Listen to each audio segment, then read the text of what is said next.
Mm.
Bueno, el día de hoy vamos a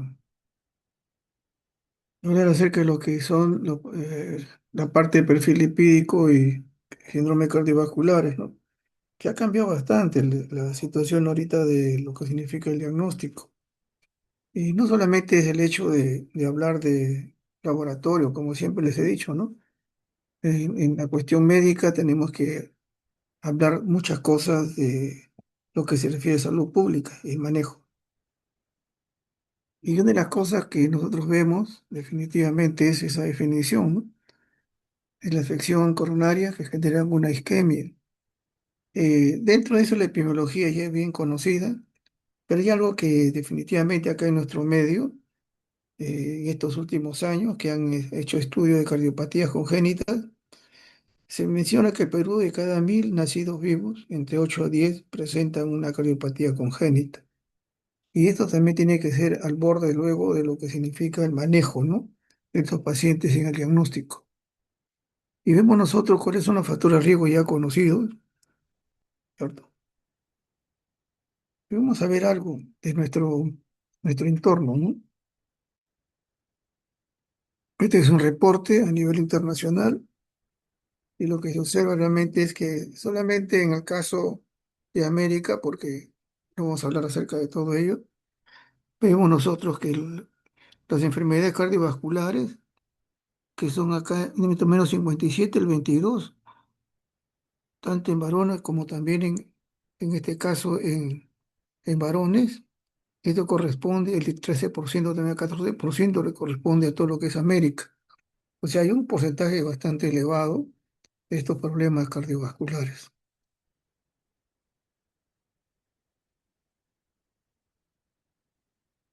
¿Cuál es el factor de riesgo importante a tenerlo en cuenta, ¿no? Y estos también son datos de fuera. Dice 1.280 millones de adultos entre 30 a 79 años tienen hipertensión y acerca de los 2 tercios de esta cantidad pertenecen a los países de ingresos bajos y medianos. Uno de ellos somos nosotros. El asunto es que el 46% de adultos hipertensos desconoce que padece esta afección, ¿no? Esta enfermedad, y en realidad parece mentira, pero eso es cierto.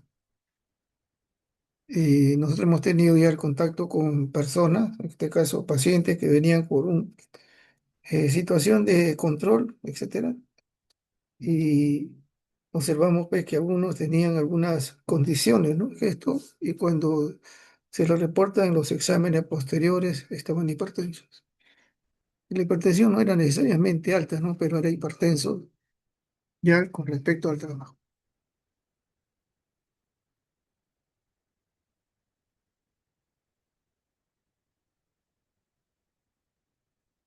Y el tratamiento también igual. Nosotros hemos visto también esta relación muy grande en la cual también no todos son tratados por hipertensión o no quieren dejarse tratar por la hipertensión. Entonces, una de las causas de muerte prematura en el mundo es la hipertensión y eso tenemos que tenerlo presente porque nosotros tenemos esto. Acá solamente es una manifestación de apoyo en la cuestión fisiopatológica que ustedes ya lo leen con tranquilidad y que está implicando otra permeabilidad, inflamación y también la trombosis, ¿no? Con respecto a este proceso el problema de arteriosclerosis. Ahí está un cuadro muy bonito. Veamos algo nuestro, ¿no? El año 2024, y esto es muchos de los reportes del INEI, nos habla que hay una prevalencia de hipertensión arterial en personas de 15 a más años de edad. ¿Y si ha visto eso? ¿No es cierto? Mayormente el caso corresponde a la costa. Y quizás las otras no hay mucho por la situación de asistencia médica. No sabemos, pero por lo menos se observa en la costa mucho mayor.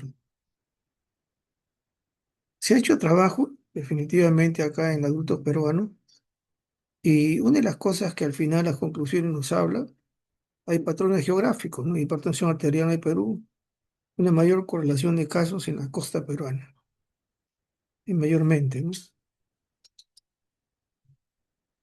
Hemos visto ya así de paso nomás lo que es la hipertensión, que es importante tenerlo presente en los pacientes, porque cuando uno hace el perfil, no solamente le pedimos nosotros,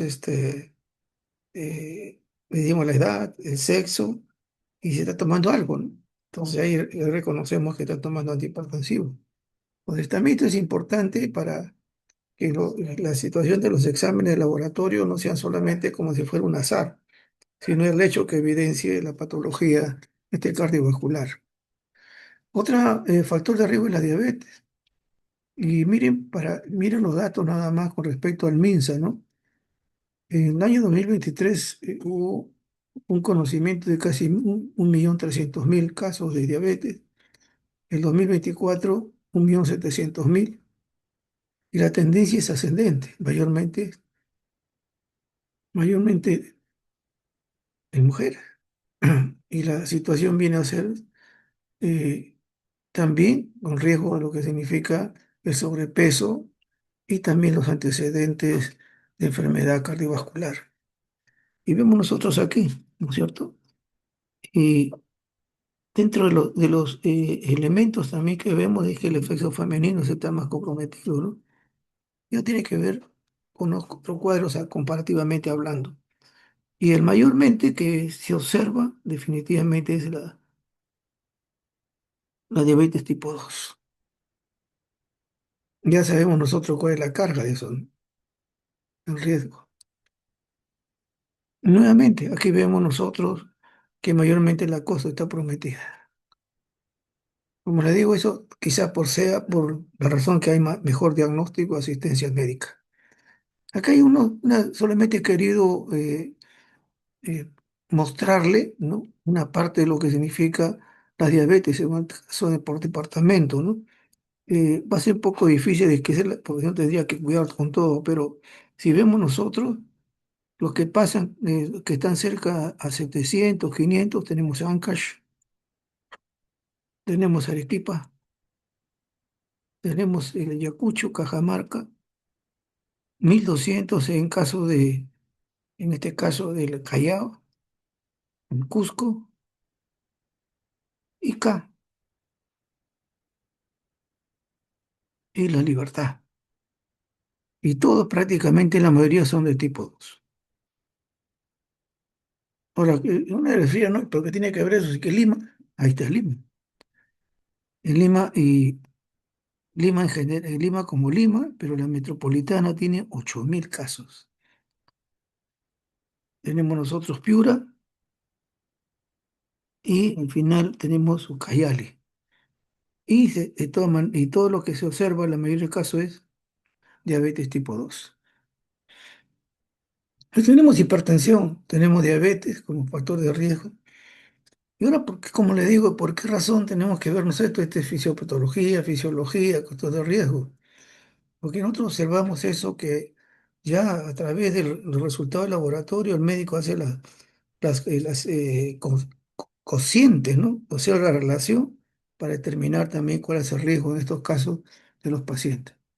En la obesidad, definitivamente el Perú, mencionamos nosotros el 2023, ¿no es cierto? Ahí, definitivamente, mayor de 15 años, tenemos un 24%. Hay también exceso de peso o sobrepeso. En el 2024, la prevalencia fue de 62% en mayores de 15 años con sobrepeso u obesidad. Y la mayoría del caso también se observó en estos adultos. Ha habido obesidad infantil y esto hay un reporte de lo que es de salud para este año, 1.200 casos nuevos. Y los factores de riesgo siempre tienen que ver con la cuestión genética, ambiental, complicaciones, etcétera, y también problemas articulares con estos pacientes, pero ya observamos que es parte de nuestra idiosincrasia, se puede decir, ¿no? En el síndrome metabólico, que tiene que ver con multitud de manifestaciones, una de las cosas que observamos es que no hay muchos datos, ¿no? Para nosotros. Hay que sacarlo de otros lugares, pero por lo menos lo que hay, en el Perú, usando ese criterio, se sabe que hay mujeres el 16% y 38 al 31, a 31% y en varones de 13 a 23%. Mayormente el síndrome metabólico está en las mujeres. Acá hay datos nada más que se menciona, ¿no es cierto?, de lo que significa también en esta revista la prevalencia de factores de riesgo de salud metabólica en la población peruana.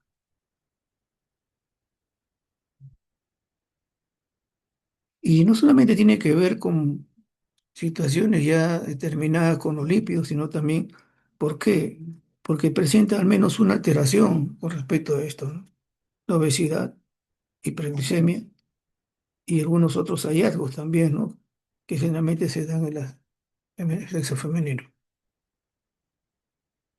De estos factores de riesgo, el síndrome metabólico, podemos nosotros ver siempre, o sea, algunas componentes, ¿no? En ese sentido. Y esto lo vemos nosotros aquí, en este cuadro, ¿cierto? La obesidad, el HDL bajo, hiperglicemia, hipertensión,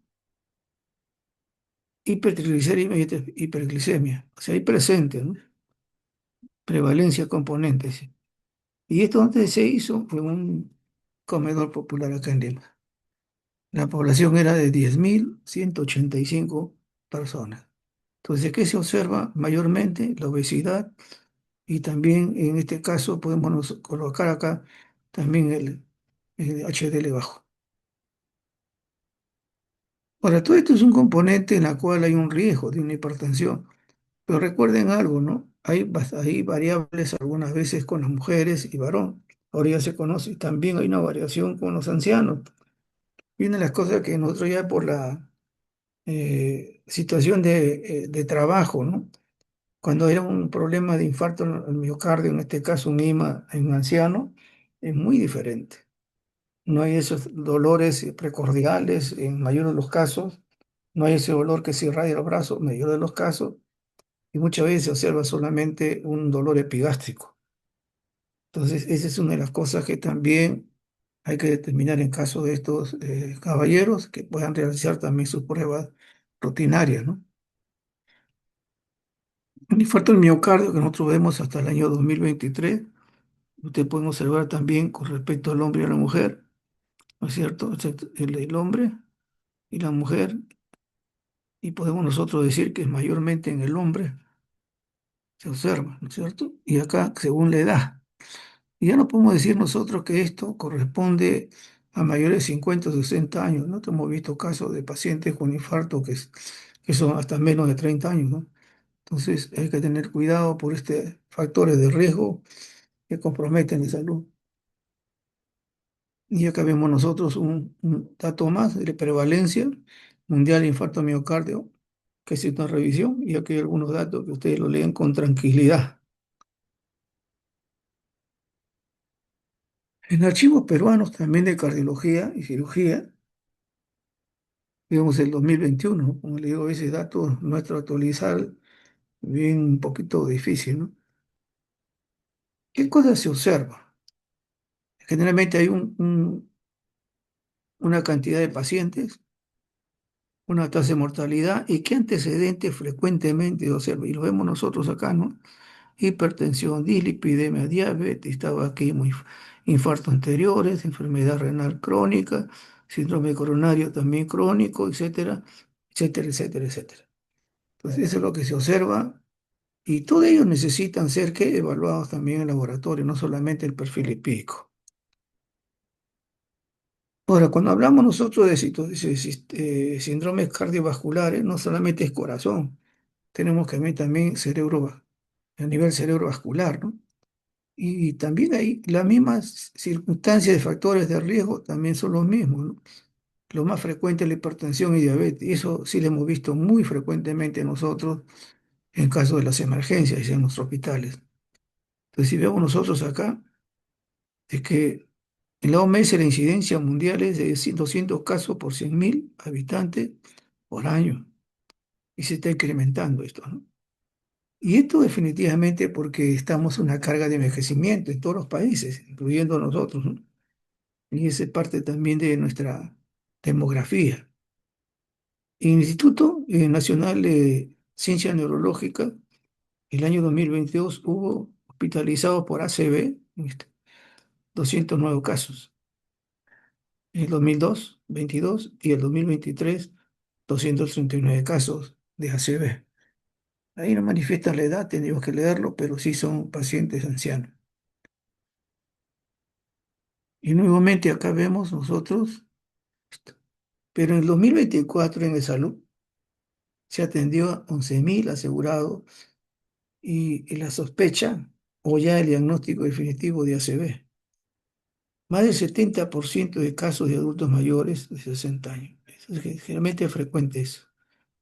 Datos similares fueron también el año anterior, 2023, y reflejan también la necesidad de poder ¿qué? Realizar la prevención. Acá es perfil lipídico y otras pruebas más. Y estos son los accidentes también hasta el año 23 en el Centro de Ciencias Neurológicas, ¿no? Y vemos nosotros que una de las situaciones es que a veces no son especificados, o sea, no hay, como acá, ¿no? Por trombosis, oclusión, etcétera, porque a veces los datos se pierden en el espacio, ¿no? Pero acá hay otros datos que son importantes también tenerlo presente. Y esto también está dentro de las patologías cardiovasculares. Y la otra es algo que a veces no tocamos, ¿no? Que son enfermedades arterial periféricas. Son los mismos factores. No hay puertas, sino ya son eh, todo lo que significa problemas, ¿no? En caso de nuestros miembros inferiores, etcétera, todo lo que son periféricas, ¿no? ¿Cuál es lo que implica mayormente esta enfermedad? El compromiso son de la aorta abdominal y con todos los problemas, ¿no? De arteriosclerosis, etcétera, o trombosis, etcétera. Arterias ilíacas y femorales son, en primer inicio, lo que provoca este problema de enfermedad arterial periférica. Acá, igual que los datos, se tiene que tener presente y luego otras pruebas realmente específicas, ¿no? Con respecto a los miembros. Pero esta patología es con todos los factores de riesgos anteriores. Ahora, ¿qué cosa es lo que nosotros miramos? A veces hay una confusión, ¿no? Cuando hablamos nosotros del perfil lipídico y algunos ya le hablan del lipidograma, ¿no? Es la cuantificación analítica de lípidos por lipoproteínas hemáticas. Eso es lo que llamamos nosotros el perfil lipídico. Y acá podemos nosotros poder determinar también con procedimientos analíticos el diagnóstico, el seguimiento de enfermedades metabólicas primarias o secundarias. Esa es la importancia, ¿no? De lo que significa el perfil lipídico. Y tenemos nosotros sí, el colesterol, HDL, LDL, etcétera, que son importantes tenerlo presente como factores de normalidad. Pero el otro concepto es la dislipidemia, ¿no? Y acá tiene que ver con niveles anormales de lípido en sangre. No son el tratamiento técnico, ¿no? Y acá hay como factor también que puede significar que un riesgo de una enfermedad cardiovascular. Y de disciplinas primarias tenemos nosotros, mencionarles nada más, tema familiar, familiar, combinada familiar y de beta lipoproteína familiar también, porque hay alteraciones de tipo genético. La secundaria tenemos pues ya lo que hemos mencionado, la obesidad, diabetes, hipotiroidismo, enfermedad renal crónica, no se olvide que eso es importante, la hepatopatía, abusos, ¿cierto? Alcohol y tabaco, y algunos medicamentos que también van a provocar esta alteración. Y eso hay que conocerlo, ¿no? A veces le pide algunas pruebas a los pacientes de este tipo y están tomando algún medicamento, ¿no? Y acá vemos nosotros que hay algunos medicamentos que sí van a provocar definitivamente alteración de de los exámenes y esto hay que conocerlo también, ¿no? Por eso que nosotros ya le agregamos, ¿no? El paciente está tomando tal cosa y salen los resultados. Bueno, ¿cuál es el concepto de todo esto, no? Y hay un término que es la dislipilemia heterogénica. ¿Y a qué se debe? Altos niveles de lipoproteínas ricas que en triglicéridos.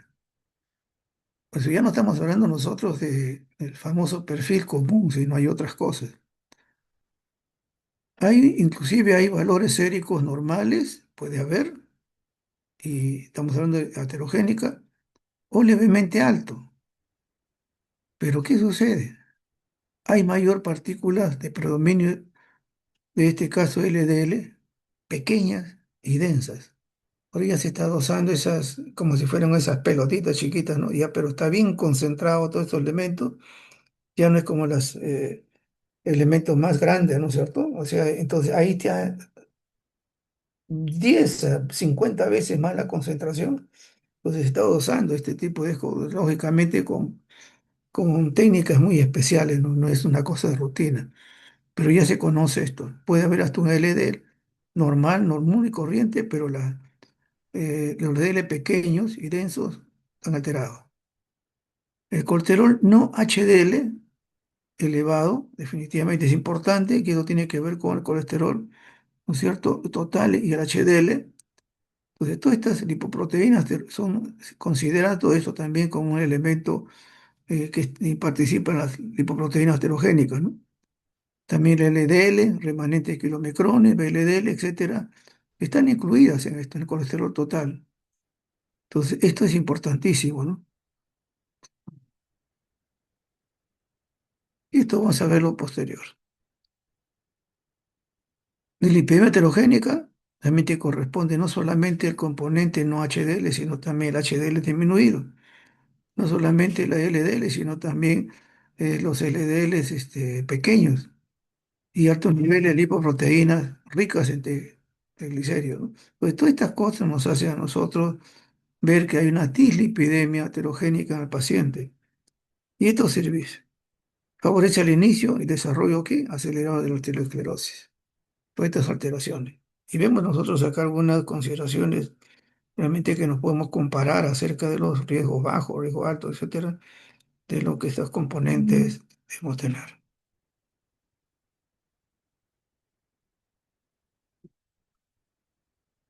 Y esto solamente mencionarle definitivamente los riesgos que hay y que siempre el infarto está por delante de todos, ¿no? El que le sigue también son otros problemas de tipo aórtico o vascular. Ahora, ¿qué hacemos nosotros, no? Cuando ustedes piden, hay colesterol total, HDL, LDL, triglicéridos, y luego se hace el colesterol no HDL, como, como se dice eso, relación, ¿no? Luego se está implementando el LP, lipoproteína A, minúscula. En pacientes con hipertrigliceridemia leve o moderada, se debe determinar con HDL agregado ApoB, por el riesgo que significa el problema heterogénico. Entonces ya no solamente estamos hablando nosotros de los normales, sino estamos hablando de hacer la relación, ¿no? Con no HDL, hacer relación también ApoB, etcétera, y también ver hay un agregado más que ahorita lo vamos a ver, ¿no? Acerca de algunas pruebas más. Ahora, por la importancia, ¿no? La importancia es evaluar el riesgo cardiovascular, prevenir la enfermedad, detención temprana, control mayores de 45 años, etcétera. Y hay más todavía si hay presión de riesgo, ¿no?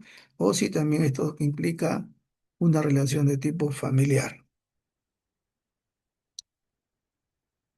Una de las cosas, como le digo, que sí deben conocer ustedes, y nosotros también es una demanda, es que ya en muchos países no se estila hacer ayuno, pero hay consideraciones, ¿ah? No es que todo se revele así. Y el otro sí necesitan ayuno, generalmente cuando hay un histórico. Cuando son pacientes realmente con triglicéridos muy elevados, y eso tiene que ver en la historia. Cuando uno toma una prueba en un paciente, no solamente hay histórico de historias clínicas, ¿no? También tenemos nosotros una página de histórico de examen laboratorio. Entonces, un paciente que viene por segunda o tercera vez, nosotros estamos mirando realmente cuál es la elevación o bajarla, ¿no? Entonces, esto ayuda mucho a nosotros poder observar también este proceso de enfermedad. Y esto realmente se comunica también por allá por net, o se comunica con el médico responsable. Y vemos nosotros que hay algunas cosas, si hay síndrome metabólico, sí necesariamente. Y cuando queremos hacer un diagnóstico de hipertrigliceridemia, pues hay condiciones. Pero la mayoría de casos que se ve solamente por control no necesita ayuno. Pero en nuestro medio sí se solicita a todos. Pero estos ya son datos que se tienen afuera y que hay consideraciones para eso. Ahora, ¿qué hay con el colesterol no HDL, ¿no? Y ahí vemos nosotros la diferencia, ¿no? Colesterol no HDL es igual a colesterol total más colesterol HDL. Y esto ya está con significando un indicador de nivel circulante de lipoproteína heterogénica. ¿Por qué? Porque está relacionado al ApoB o al ApoB. Entonces, esto de acá es importantísimo. Entonces, tenerlo presente en caso también de el diagnóstico del perfil, ¿no? En el caso, y hacemos la relación y eso se le entrega.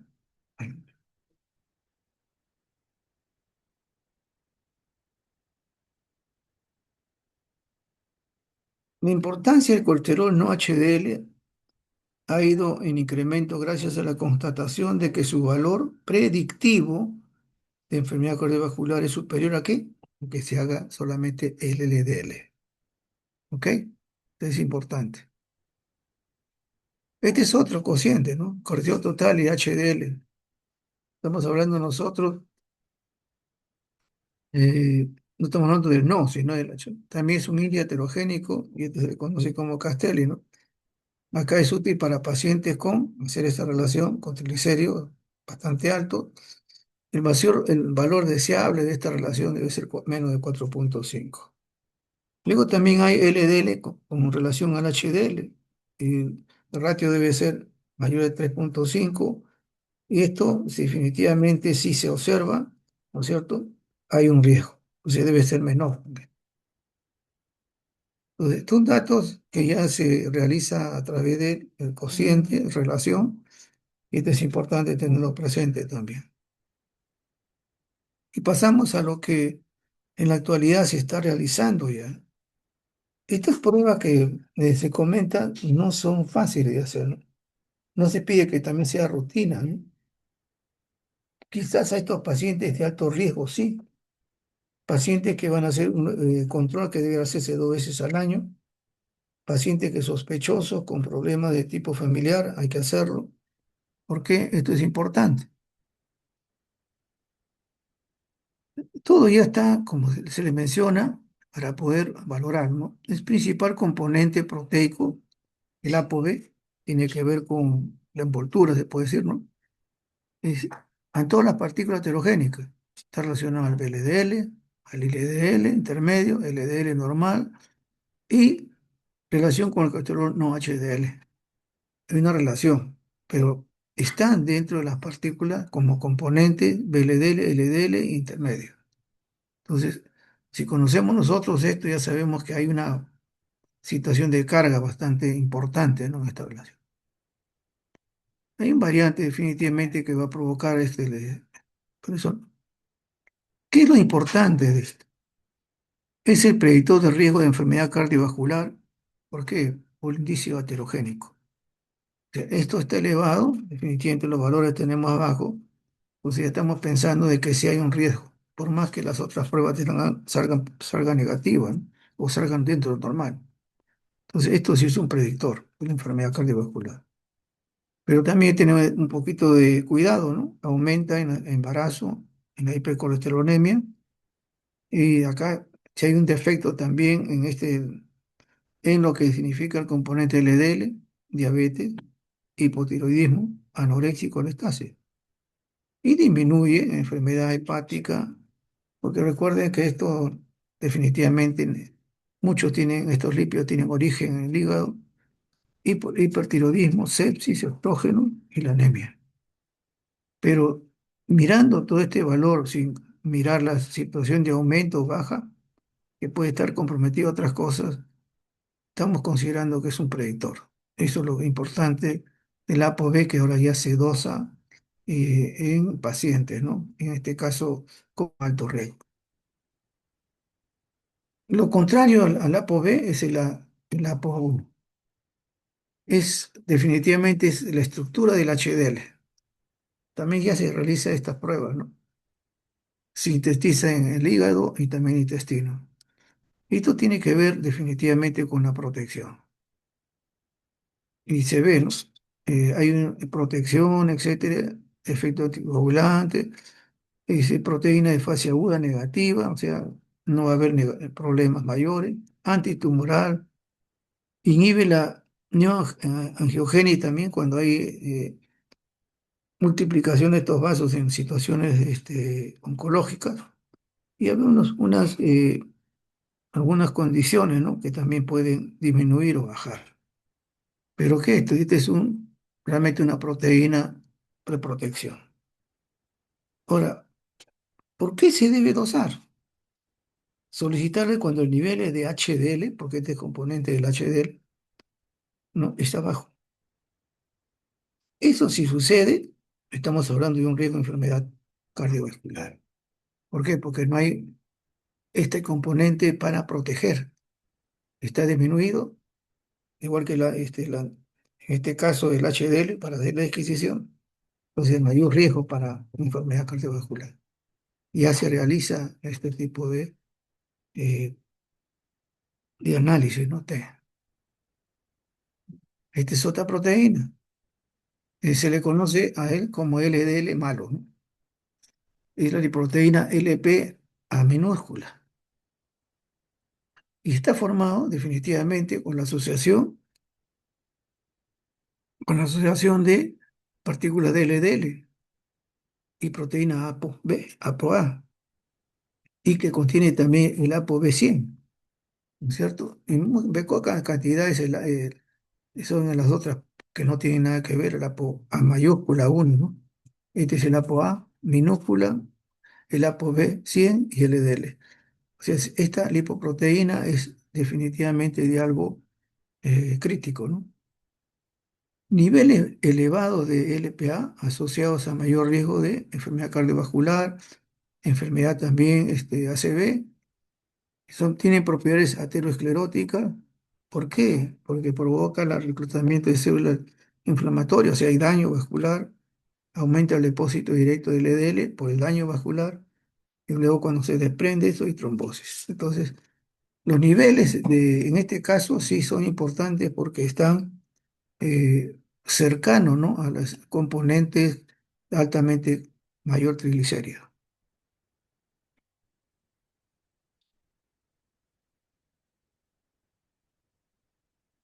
Y vemos nosotros aquí los valores, ¿no? Si tenemos nosotros niveles mayores de 50 miligramos por decilitro, estamos hablando de un mayor riesgo cardiovascular y cardiopatía, ACV y cardiopatía. Debemos tener nosotros valores menores de 30, ¿no? Para poder decir que estamos dentro de los parámetros importantes.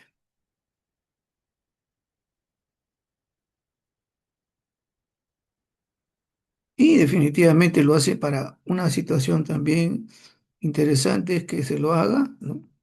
Cuando hay valores de colesterol LDL, valores altos, ¿no es cierto? Y también si hay alto ApoB, realizar también si esto es un compromiso también agregado a esto. Y vemos nosotros, ¿no? Que acá es una de las cosas que se ha hallado, ¿no? Por eso que este es más importante que el LDL, ¿no? En el infarto ya se ve aterosclerosis, aún puede haber LDL normal, pero se dosa esto y está alto.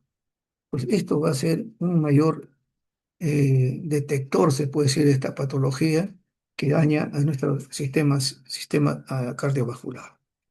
Entonces, ¿por qué se debe usar mayormente? A pesar de tener todo el cuadro y esto de riesgo, y inclusive este, un LDL normal en caso de problema de este tipo, no vascular, se le hace esta prueba y lo vemos alto. Entonces, este es el mayor ejemplo de en verdad que tener un LDL que normalmente se pide, ¿no? Este es más específico.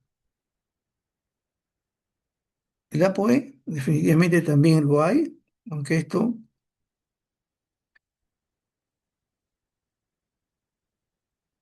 igual que en este es el A1, previene la formación también de lesiones ateroscleróticas y vemos nosotros que es importante también dosarlo para ver si hay una respuesta, ¿no?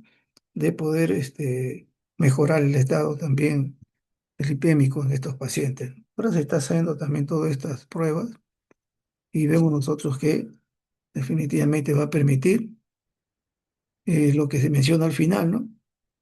Sirve como el ligando para la depuración de todas las lipoproteínas que contienen ApoB.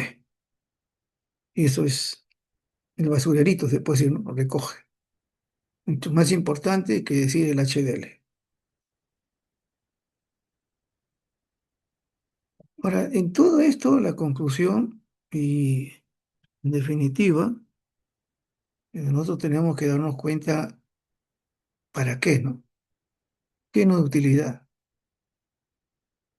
Cuando hay una dislipidemia, que es un desbalance entre lipoproteínas proaterogénicas ricas en triglicéridos que contienen ApoB y en este caso también la pro LP minúscula, que se tiene que dosar también el ApoA1 y HDL para ver la comparación. Este equilibrio hace que haya una protección, pues cuando hay desequilibrio mayor una que otra, ahí viene el riesgo.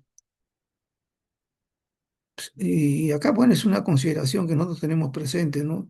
En qué momento podemos decirle, venga en ayuno, ¿no? Aunque en nuestro medio siempre se lo solicita, ¿no? Y eso hay que respetarlo, ¿no? Definitivamente. ¿Qué más se debe utilizar para esta prueba de lípidos? El ApoB, el EPA, etcétera, o también el, el A1, etcétera, que puede realizarse por el riesgo, ¿no?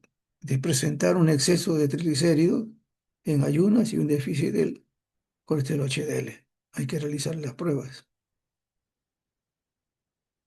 Conocer de que definitivamente si paciente es diabético, si es hipertenso, diabético, hay dislipidemia, si hay un compromiso renal, hay obesidad, hipertensión o hiperlipidemia tipo familiar. Y eso hay que conocerlo porque a veces los resultados pueden salir muy altos, muy complejos o a veces desnivelados y nosotros pensamos que le hemos hecho mal, ¿no? Y no vamos a calibrar. Una de las cosas que uno le dice, ¿no? No es solamente con un calibrador, sino saber quién es el paciente. Y es lo que en la actualidad se está acostumbrando a eso, ¿no?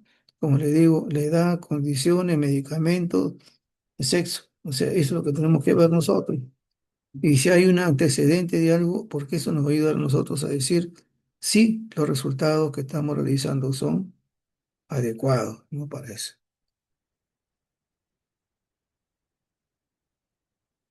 Hay que dosar este lípido con todos los elementos agregados, porque definitivamente alguno va a tener condición de aterogenicidad, ¿no? Donde hay lípidos elevados y esto va a significar que también hay que acomodar el estilo de vida.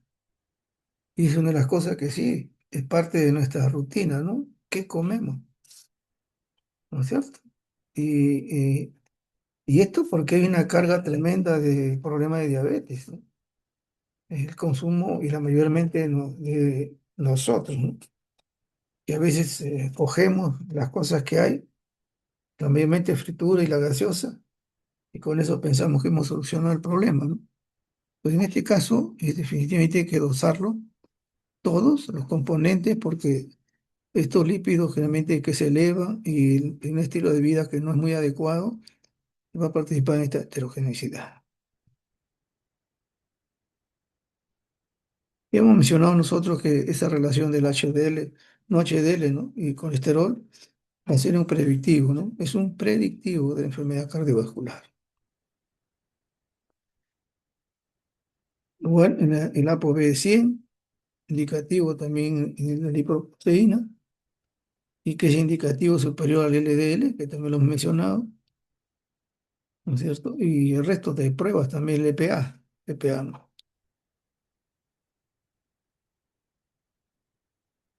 Esto hemos mencionado, lo ideal es para esta relación es 3,5, mayor de eso es predictivo de riesgo. El APA1 es componente también, que hemos visto nosotros, antiheterogénico, es protector, y eso sí aparece en el HDL como componente, están los valores. La lipoproteína A aumenta en cardiopatías, eso se ha visto, y más se ve aterosclerosis, ¿no? Es un aterogénico, hay un compromiso genético, inhibe la fibrinolisis y los valores de referencia son de 20.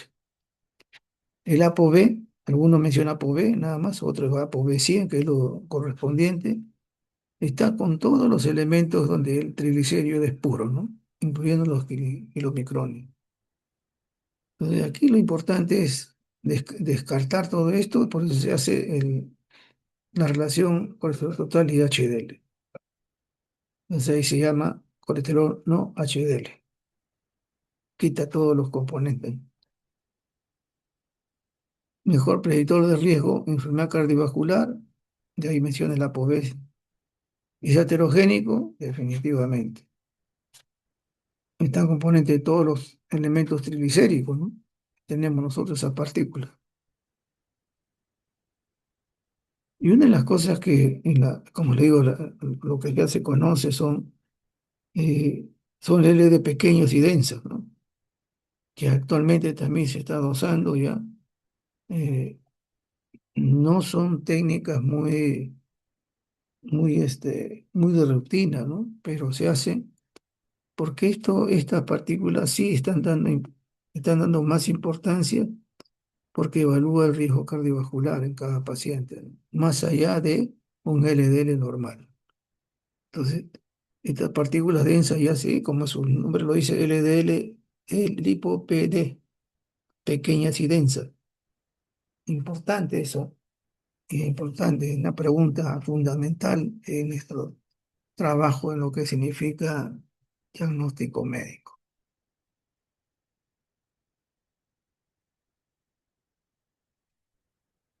¿Qué nos va a dar la progresión? La relación ApoB y ApoE1. Por eso le mencionaba el equilibrio. Si hay un desequilibrio y el ApoB es mayor que la, definitivamente el compromiso heterogénico se da con mayor evidencia, ¿no? ¿No? Hay algún capto, también hay un cálculo de cociente ApoB y ApoA1, en ApoB y ApoA, el poder heterogénico, el perfil lipídico, predictores en este caso de problemas vasculares, indicadores de equilibrio entre lipoproteínas heterogénicas y antiheterogénicas. O sea, yo le mencionaba lo de arriba. Debe haber un equilibrio entre una y otra. El que se desbalance, sobre todo el ApoB, el desbalance, por el valor de ser menos de 0,8, esto nos está diciendo hay un compromiso aterogénico, daño, pronóstico grave para enfermedades cardiovasculares.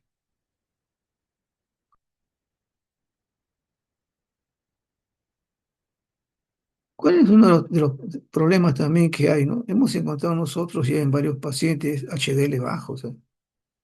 Y esto significa que no hay protección. El A1 tampoco va a ayudar, tenemos que dosarlo para ver si es compromiso de ellos o el HDL. Y ya se vuelve un factor de riesgo, ¿no es cierto? Y, y una de las cosas también, la aterotrombosis con respecto a eso. Ya no hay protección, hay que dosar el A1 para ver si realmente hay no complicaciones, hay un riesgo genético, etcétera, para determinar también esta posibilidad y riesgo que debe tener un paciente. Hasta aquí hemos tocado todo lo que es lípido, ¿no? Y ahora vamos a ver acerca de algunos marcadores, así muy cintamente, ¿no? Porque en realidad no es bastante. Acá, por ejemplo, ya tenemos todo el riesgo cardiovascular, no se olvide, tenemos no colesterol HDL, que es importante tener relación, el ApoB, el A1, el EPA, chiquito, ¿no? Etcétera, y las partículas densas de LDL ya se dosan. En general es esto, ¿no? Y tenemos que ver nosotros que hay componentes, ¿no? Y solamente mencionarles ya no estamos hablando de que total, estamos hablando de las transaminasas, etcétera, que ya llegaron a su momento de deshidrogenasa, salvo en algunas consideraciones donde veo que lo piden, es cuando hay una necrosis masiva, ¿no? La deshidrogenasa. Pero en la mayoría de casos se pide esto. El cardiólogo está en emergencia, troponina. Y si no hay CKMB. Y vemos ahí una particularidad, ¿no? La posibilidad de poder, el tiempo de inicio, y esto nos ayuda a nosotros a determinar la particularidad de gravedad del paciente, ¿no? En la mayoría de casos pues, se pide CKMB, troponina, algunos casos mioglobina, pero si no esas dos que son los más frecuentes en nuestro medio. La troponina, ¿cuál es lo importante, no? Hay dos, ¿ah? Pero esto significa el diagnóstico y pronóstico del paciente. Hay dos. Se dice que la T es mayor, tiene una mayor precisión y pronóstico, ¿no? Porque es más tiempo de presencia. Pero ambas son buenas en el momento de agudeza, ¿cierto? Las concentraciones, en este caso eh, de, de la T, ¿no? Sobre todo acá por esa producción pronóstico, cuando hay concentraciones muy elevadas, estamos hablando de mayor riesgo de muerte del paciente. Pero ambas se pueden usar, ambas son importantes, ambas son buenas utilizando. Algunos hospitales usan la T, otros usan la I, eso no tiene nada que ver, pero ¿cuál es el asunto? Que en la lesión cardíaca nos va a anunciar ellos si hay una lesión bastante grave, ¿no es cierto? Un diagnóstico inmediato y también nos va a dar el pronóstico, ¿no? En este caso, viendo las cantidades y también las derivaciones de EKG, ¿no es cierto? Y esto va a significar hay una mortalidad a corto o largo plazo. Y si agregamos otras pruebas aquí, definitivamente nos habla de un mayor daño, ¿no? Ahora ya se estilo otras pruebas, pero las pruebas son importantes de poder manejarlas, ¿no? Sí, las troponinas. Los valores tienen ustedes aquí, 0,1 a 0,2 nanogramos por litro. La aparición, ¿cierto? Y si ven ustedes, muchas veces hay un cambio, ¿no? Pero el primero que aparece es la mioglobina.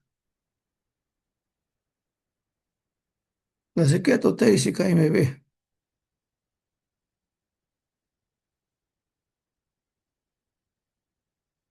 ¿Qué es lo importante de esto, no? Es una enzima realmente importantísima del corazón, músculo esquelético, pero que aumenta de 3 a 6 horas, algunos dicen de 4 a 6 horas, después del infarto. Hay un pico de 12 a 24 horas y se normaliza a las 24 a 48 horas. Se puede utilizar para el reinfarto, ¿eh? Por el tipo de presentación que tiene el tiempo, ¿no? Es una de las posibilidades, sí. Eso es lo importante. Y que recuerden que esto, en muchos de los médicos, cuando no hay troponina, lo utilizan, ¿no? Acá cuando hay una consideración, ¿no? Poco utilizan CK total, pero cuando Los niveles CK total y CK a veces se correlacionan, o sea que hay aumento. Está hablando del tamaño del infarto, son predictores de, que, de un mal pronóstico del paciente.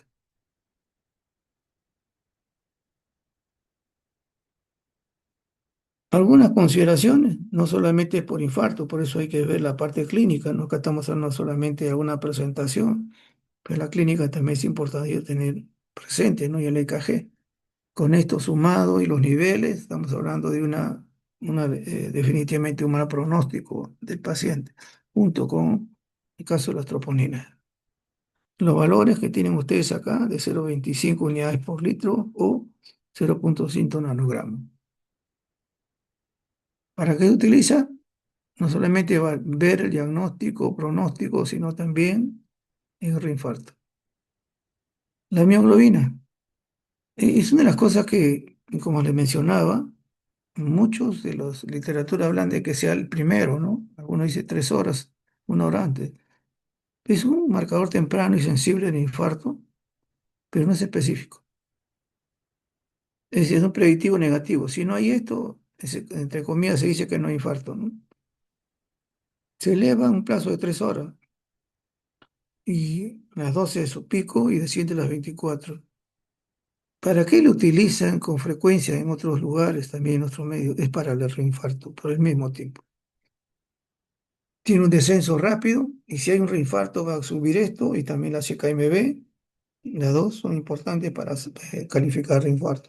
Los valores lo tienen ustedes abajo.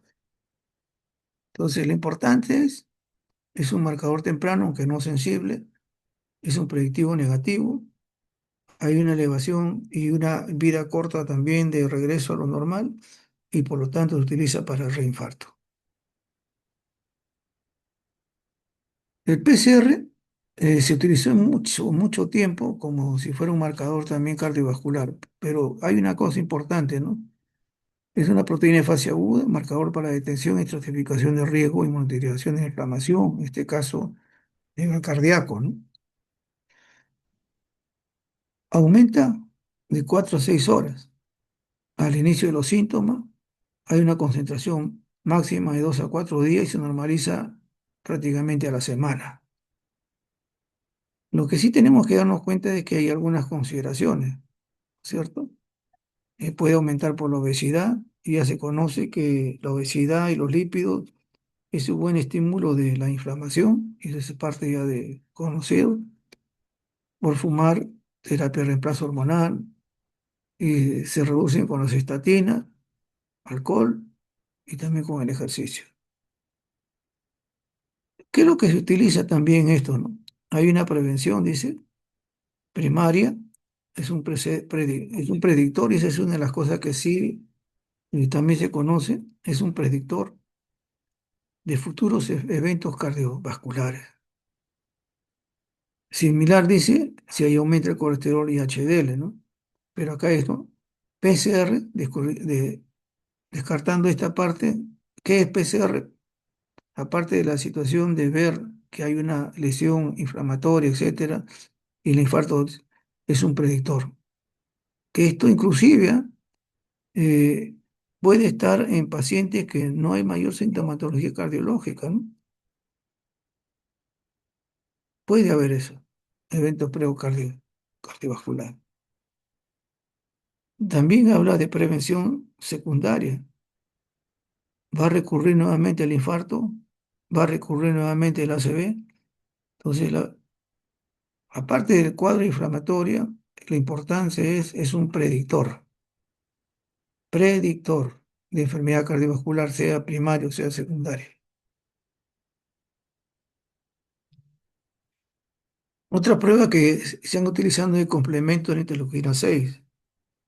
Igual también, ¿no? Es una respuesta aguda a la lesión, el lima, niveles séricos, aumenta rápidamente y acá se correlaciona con la lesión, o sea, la gravedad y pueden permanecer varias semanas, ¿no? Incrementados. O sea, no son pruebas que deben realizarse solas, sino hay una situación clínica que ayuda. El factor necrosis tumoral también igual se eleva en el lima. predictor independiente de la mortalidad en la insuficiencia cardíaca en fase crónica de un infarto de miocardio. Entonces, también es importante, sí, todas las situaciones inflamatorias y no es un predictor. ¿En caso de qué? Mortal en la insuficiencia cardíaca. El MAPO, o mieloperoxidasa, mirándolo de abajo nomás, está, que está rodeando aquí. Es una enzima liberada por leucocitos activados como un biomarcador proinflamatorio, clave y predictor temprano de riesgo de infarto al miocardio. Los niveles aumentados del MAPO en sangre indican una alta actividad inflamatoria. Recuerden ustedes, PCR, tienen ustedes necrosis tumoral, etcétera, lo cual estabiliza las placas ateroscleróticas, provocando ruptura y disfunción endotelial.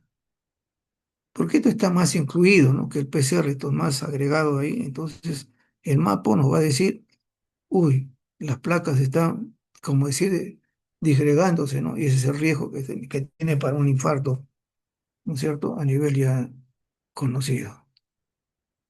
El amiloide también igual, o sea, tenemos nosotros, aunque son pruebas que rutinariamente no se realiza, quizás más como complemento epidemiológico actualmente, ¿no? Igual, ¿no? Y aumenta durante la inflamación y lesión aguda, alcanza entre 5 a 6 horas.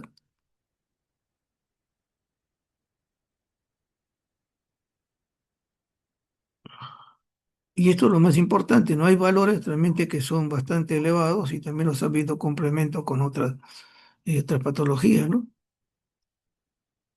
Que ya no excluye la parte cardiológica. ¿Qué cosa nos va a ayudar en esto? A inflamación y lesión aguda, ¿no es cierto? Suma la SK, suma la troponina, porque esto no son pruebas que se utilizan de manera independiente. Solamente nos va a decir que hay inflamación. Entonces, y más importante dentro de esto es la MAPO, ¿no? Este definitivamente nos está avisando que ya ha sido tomada la ateroma, el ateroma y que se está disgregando. Esto es importante. Hay un importante ahí que tener presente, ¿no? Tomado pues las otras cosas, ¿no? Que son netamente lesión, el otro de estabilizar el ateroma y ya las consecuencias vemos a nivel vascular. En el extremo dinámico, lo que se utiliza mucho más es el BNP. Este Pepsi es un antinatriurético que es importante, ¿no? Y vemos nosotros que va a estar,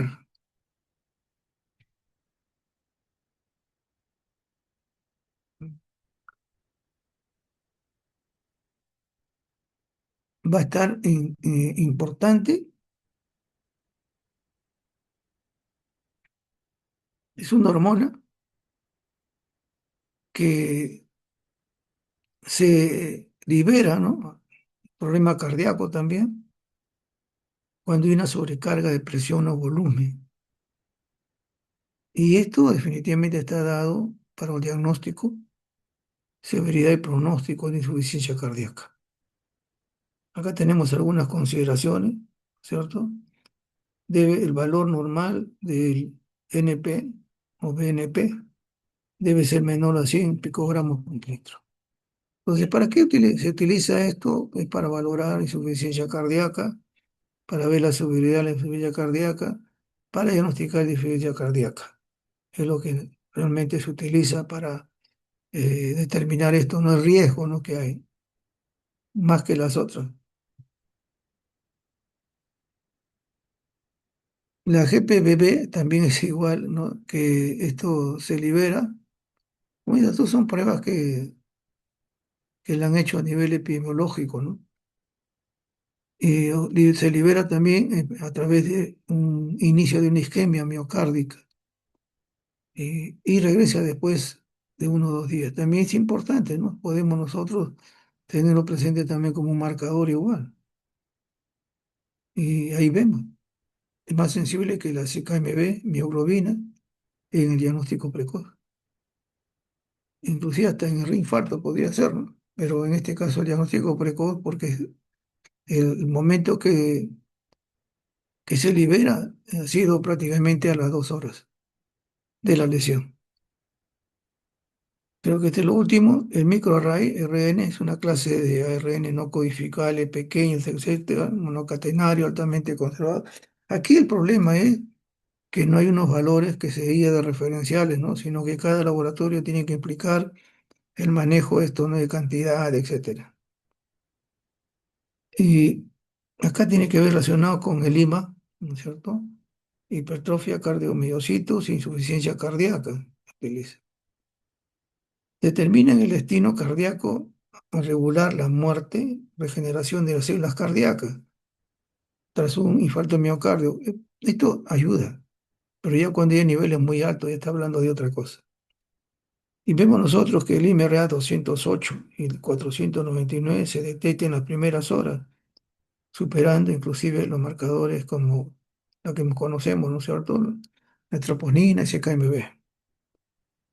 Y el MIR, el 320-423, es una expresión en el corazón fetal, que también se puede utilizar cuando hay altas cantidades de esto, pues también está derivando que hay un problema de este tipo vascular.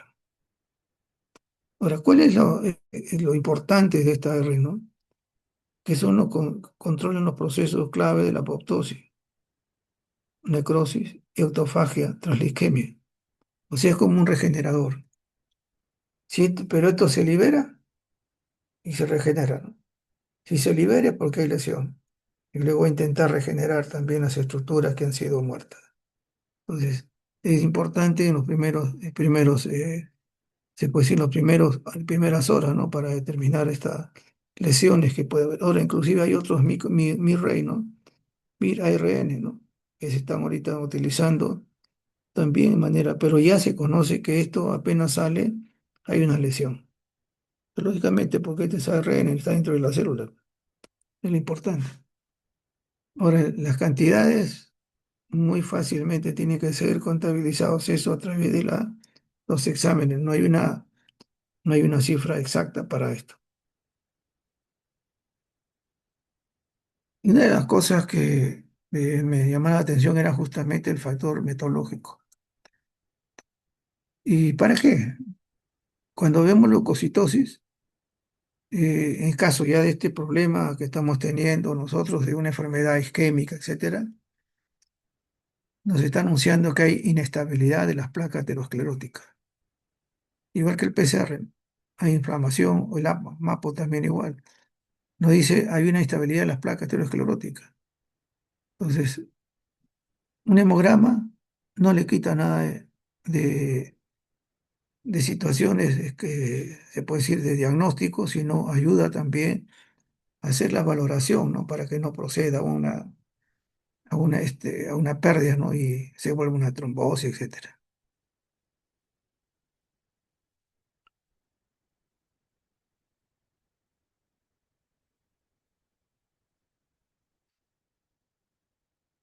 Hay una cosa que realmente ahorita se está estudiando mucho acerca ahí menciono, ¿no? El polimorfo nucleares liberan trampas extracelulares, de neutrófilos, se llama el NET, donde en el sitio donde se ha lesionado, ¿no? En este caso vascularmente hablando, ¿no?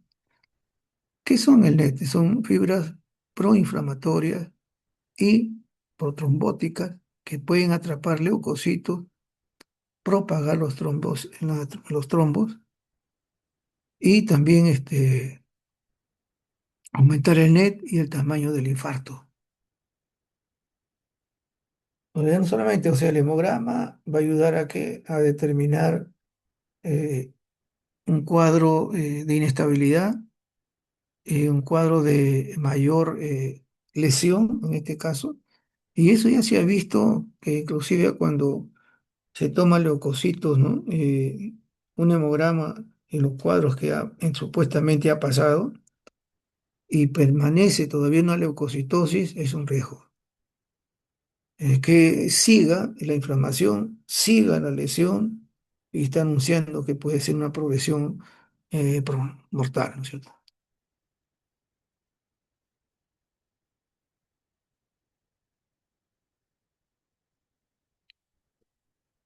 Entonces, ¿qué es lo importante de todo eso?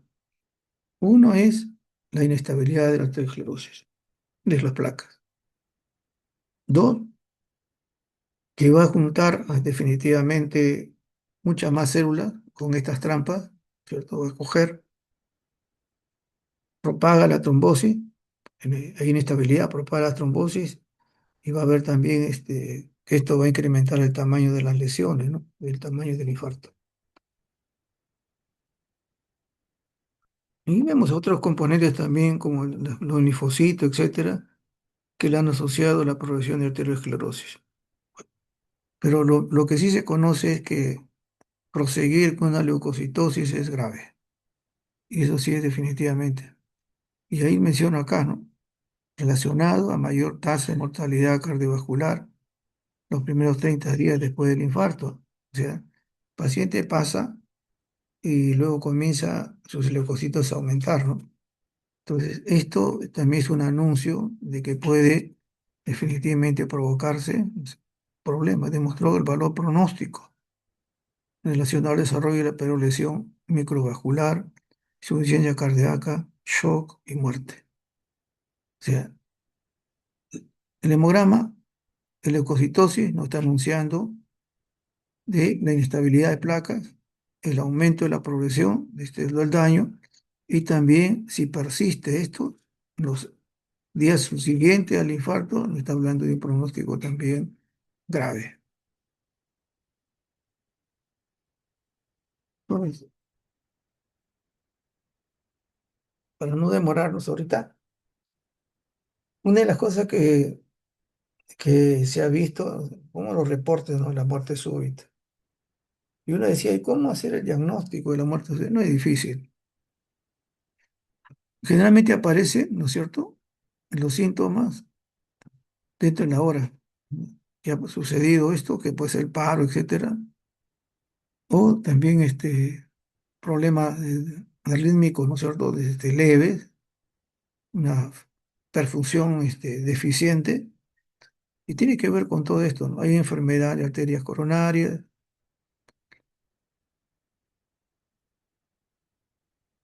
hay miocardiopatía, y esto a veces,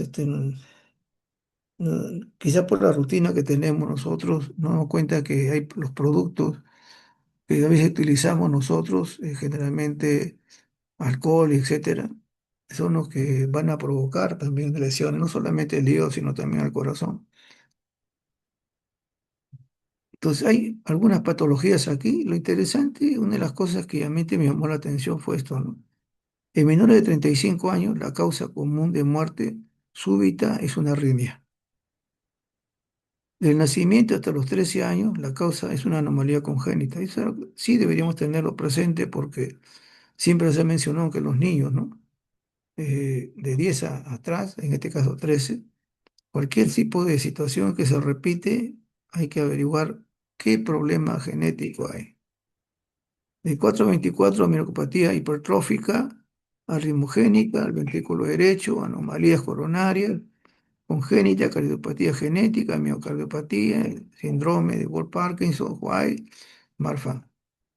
Lo interesante son estas dos primeras, ¿no? Definitivamente. Hay una anomalía y las arritmias, que son gente que normalmente provoca esta muerte súbita. O sea, en ese momento no hay forma de hacer el examen, ¿no? Pero lo que se estila en la actualidad es la sospecha por antecedentes, ¿no? Hay enfermedades coronarias, ¿ya? O ha tenido un infarto anterior, etcétera. Hay problemas de hipertrofia, en este caso, eh,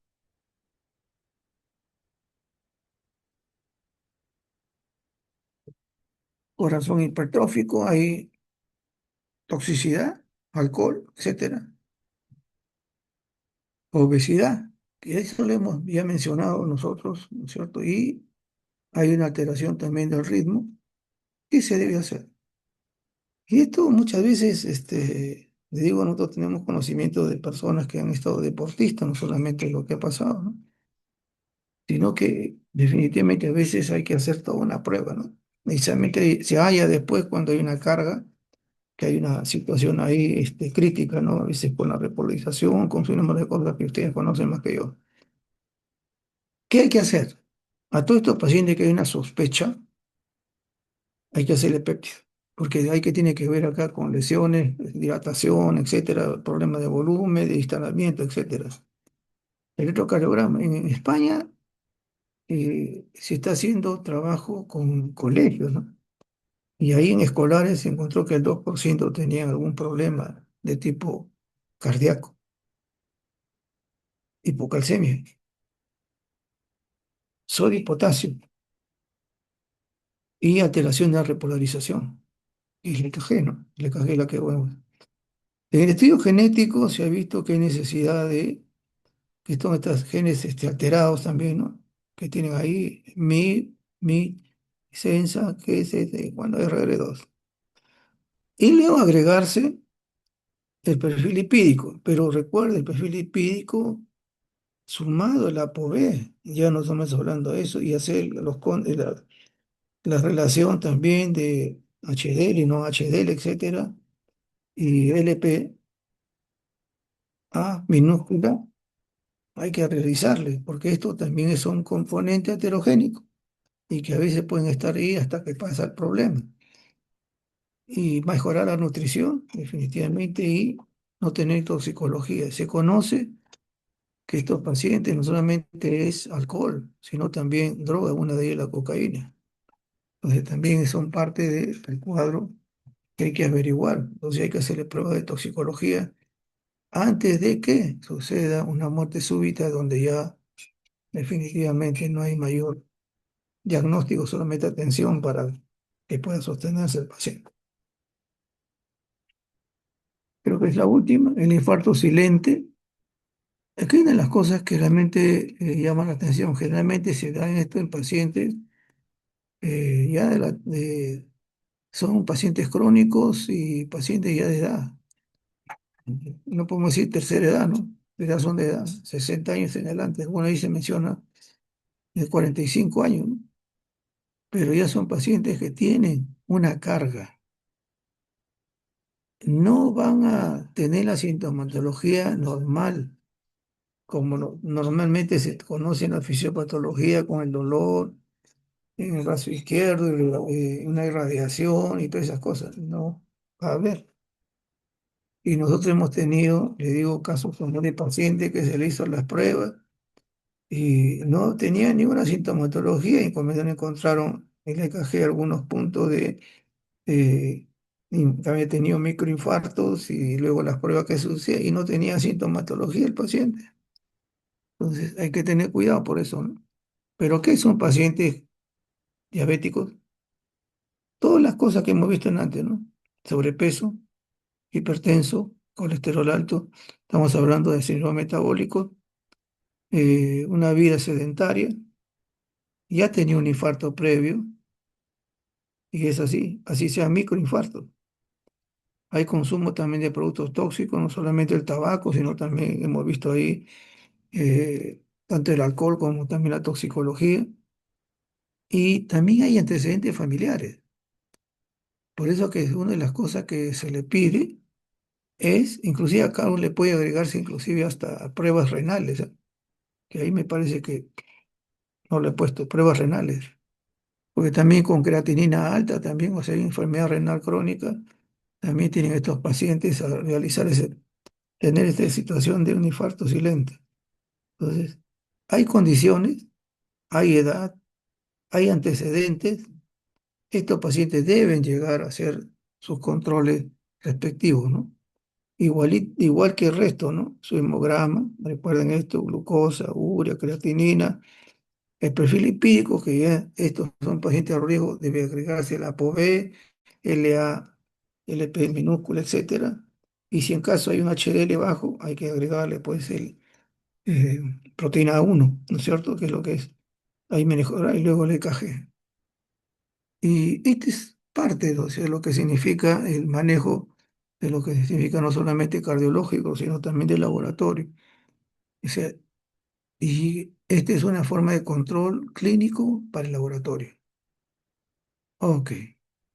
Entonces, revisado así de manera muy somera, ya ustedes lo tienen que revisar con tranquilidad, que hay en cuestión de lípidos y hay en agregados, y ya actualmente hay agregados, ¿no es cierto? Ya no solamente es el famoso perfil lipídico, tenemos que hacer esos conscientes, esa relación, tenemos que ver las pruebas de ApoB, tenemos que ver el EPA, etcétera, y inclusive el A1, etcétera, que es importante tenerlo presente, etcétera, y poder agregarle otras pruebas, ¿no? Poder agregarle también, en caso del infarto típico, la troponina, que es uno de los elementos importantes, CKMB, que aparte de impactarnos con la efecto del infarto, también el reinfarto importante. La mioglobina, igual que puede ser también un predictor, entre comillas, no específico, también hay que utilizarlo para el reinfarto, ¿no es cierto? Entonces el PCR, igual también que es un proceso inflamatorio, va a haber inestabilidad y va a ser un predictor. Esa es una de las cosas que es importante tenerlo presente y luego las otras pruebas que hemos revisado con tranquilidad. Y mayormente el MAPO también se está realizando. Las otras pruebas son pruebas que no son específicas, pero que ayudan a ver la progresión. El hemograma, sobre todo, ¿no? El hemograma nos manifiesta y ahora le están tomando, o sea, como control del paciente que han tenido un proceso cardíaco. Lo están tomando. Y, y tener toda esa variedad y nosotros también, de poder tener considerar estos pacientes también que tienen alto riesgo, ¿no? Eso es lo todo que podemos nosotros por lo menos determinar, ¿no? Que hay otras cargas, hay otros elementos de laboratorio que pueden ayudar a hacer un diagnóstico antes, en el proceso y después.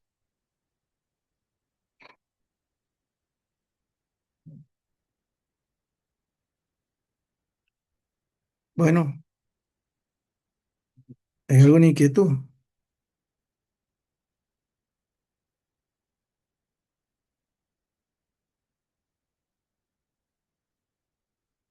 Estoy viendo, son 126, ¿no? Bueno, parece que ya me están despidiendo con su mano. Buenas noches, Buenas noches, doctor. buenas Buenas noches. noches, doctor. Gracias. Buenas noches, doctor. Gracias. Buenas noches, doctor. Gracias. Hasta luego.